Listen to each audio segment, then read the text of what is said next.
Taiwan stuck in the middle. Due to the worldwide shortage of semiconductor chips after the pandemic, car makers in North America such as GM and Ford have temporarily suspended factory operations or reduced production. Kia and Toyota are among the companies with factories in the United States.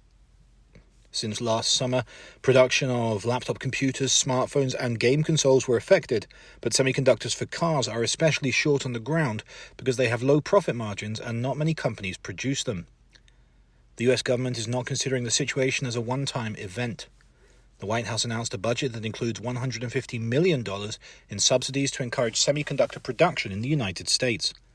Intel announced a plan to invest $20 billion to build 2 factories in the US. China is also not willing to rely on foreign production for semiconductors. Chinese President Xi Jinping announced a 5-year plan to lower dependency on parts from the West. At the center of the rivalry between the 2 powers over semiconductors is Taiwan. Taiwanese company TSMC, the world's first dedicated semiconductor foundry and the leading company in its field. TSMC is essential to American companies and one of the major reasons that the United States is wary of Taiwan being under the influence of China. Lately, the United States is cautious as it has detected moves that China is attempting to control Taiwan, and the Chinese government warned that the United States crossed the line by expanding exchanges with Taiwan.